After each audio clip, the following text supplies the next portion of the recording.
मी आर्या बोलते आहे. एकदम सर्वसाधारण घरातील एक साधी मुलगी.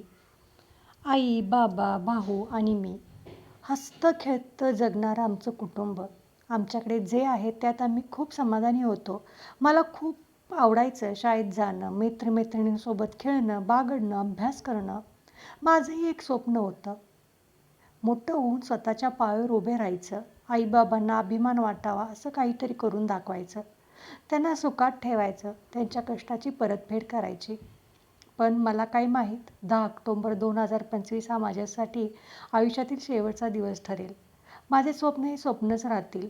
शाळेत दिवाळी आधीचे परीक्षेचे पेपर चालू झाले होते. दिवाळीच्या सुट्ट्या लागतील म्हणून मी खूप खुश होते. नवीन कपडे मिळणार, आई दिवाळीचं फराळ बनवेल, बाबा फटाके घेऊन देणार. या विचारानेच माझं मन खूप आनंदी होतं.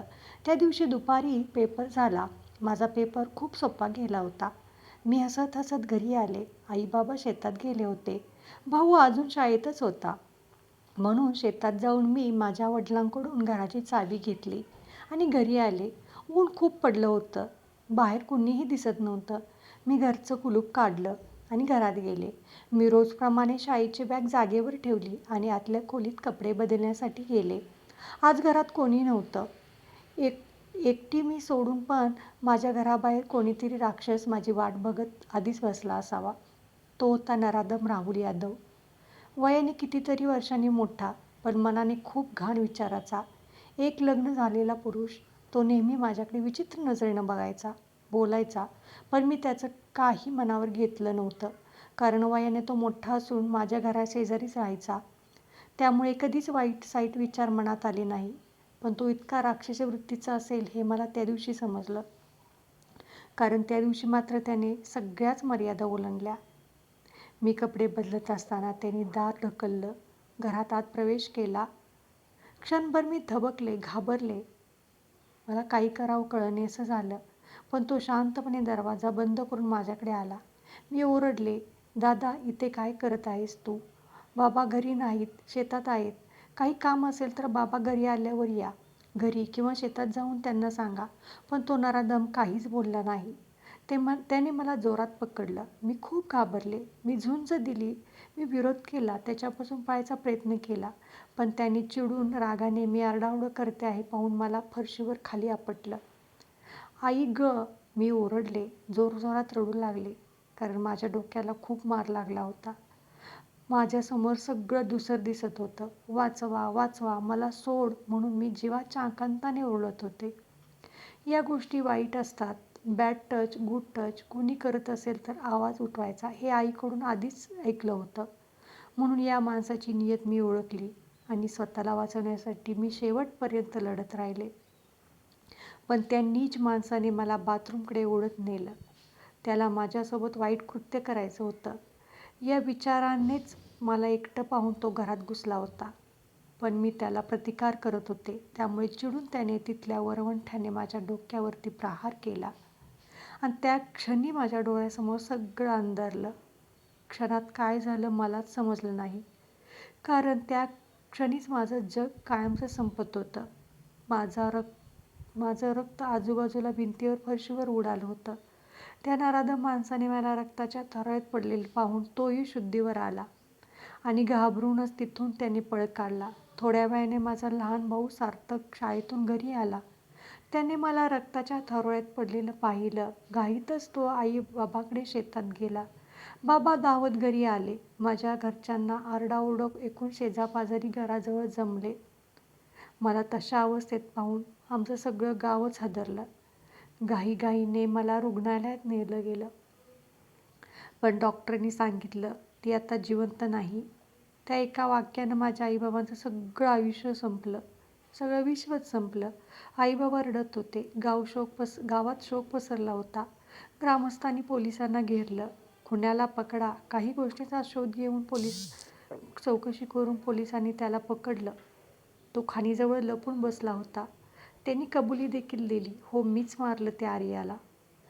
त्याच्या मोबाईलमध्ये पॉर्न व्हिडिओ, विकृत विचार आणि रोजच्या 1.5 GB डेटा वापराचे पुरावे पोलिसांना सापडले. त्याचं मन विकृत झालं होतं आणि म्हणून तो शिकार शोधत होता. त्याने स्वतः ही कबुली दिली. त्याचं असं वागणं हे पहिल्यांदा नव्हतं. 7 वर्षापूर्वी त्यानं आणखी एका लहान मुलीवर अत्याचार केला होता. पण त्यावेळी त्याच्या विरोधात पुरावा कोणताच सापडला नव्हता, म्हणून तो जेलमधून सुटला. तीच मुलगी 1 वर्षापूर्वी विहिरीत मृत अवस्थेत सापडली होती. पोलिसांनी सगळ्यात अगोदर त्याच्यावरचा संशय घेतला होता. पण त्याही वेळी पुरावा नसल्यामुळे हा नीच माणूस वाचला. त्याही वेळी सगळे गप्प होते आणि म्हणूनच त्याची हिंमत जास्त वाढली. पण आज त्याच गोष्टीची पुनरावृत्ती झाली आहे आणि आज माझ्यावर देखील अत्याचाराचा प्रयत्न झाला. मी प्रतिकार केला म्हणून रागाच्या भरात माझा खून केला. 11 ऑक्टोबरला माझा अंत्यसंस्कार झाला. संपूर्ण माझं गाव रडत होतं. माझ्या गावातले रागाने ओरडत होते, त्या राक्षसाला फाशी द्या, नाहीतर आमच्या हवाली करा. लोक रागाने त्याचं घर फोडत होते. वातावरण खूप तापलं होतं. तेव्हाच काही पोलीस आले. त्यांनी सांगितलं, तुम्ही शांत व्हा. त्या आरोपीला कठोरात कठोर शिक्षा होईल. आमच्यावर विश्वास ठेवा. पोलिसांचं बोलणं ऐकून आमचं गाव शांत झालं. पण ती शांतता आक्रोशापूर्वीची होती. माझ्यासाठी आंदोलनं सुरू झाली. मला न्याय मिळवून देण्यासाठी पूर्ण जनता एकवटली.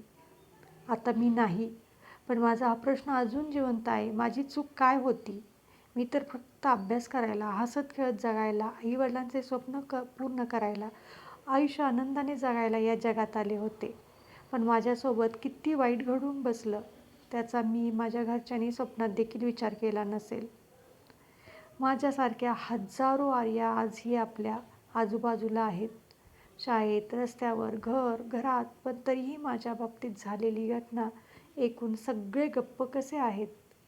त्या नराधमाने जेव्हा पहिल्यांदाच हा गुन्हा केला होता, आज तेव्हाच पहिल्यांदा या राक्षसावर जर कठोर कारवाई झाली असती, तर आज मी जिवंत असते, माझ्या परिवारासोबत असते.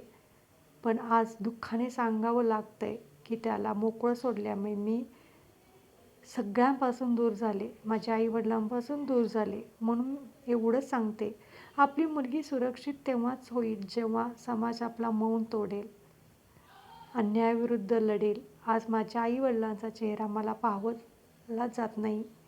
मी त्यांच्यात आजही जिवंत आहे. माझ्या आईच्या हृदयात मी आहे. मला किती त्रास झाला असेल हे आठवून माझी आई खूप रडत आहे.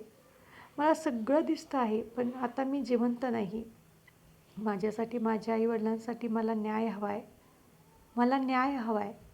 खरं तर प्रत्येक वडिलांनी आपल्या मुलीला धाकात नाही तर आत्मविश्वासानं कसं वागावं हे शिकवलं पाहिजे. तू लढ, आम्ही तुझ्यासोबत आहे असं म्हणायला शिकवलं पाहिजे. आणि प्रत्येक माणसानं, प्रत्येक पुरुषानं आपल्या प्रत्येक माझ्यासारख्या आर्याकडे आई, बहीण, मुलगी म्हणून पाहायला हवं. स्त्रियांचा रिस्पेक्ट करायला हवा. मला माहिती आहे माझ्या जाण्याने सगळं संपलेलं नाही. ही दुनिया सुरूच राहील. गुन्हे, अपराध घडतच राहतील. पण माझ्या आईवडिलांसाठी सगळं संपलंय हो. त्यांचं जग हरवलंय. जन्मभराचं दुःख त्यांना मिळालंय. मला फक्त याचंच वाईट वाटतं की त्यांचे डोळे पुसायला त्यांची मुलगी आत्ता त्यांच्याजवळ नाही. पण नेहमी माझ्या आईवडिलांच्या हृदयात जिवंत राहीन. माझ्या आईवडिलांसाठी, स्वतःसाठी मला न्याय हवा आहे. मला जर न्याय मिळाला तर माझ्या परिवाराला आयुष्य जगायला थोडं तरी सोपं जाईल. त्यामुळे मला न्याय हवा आहे.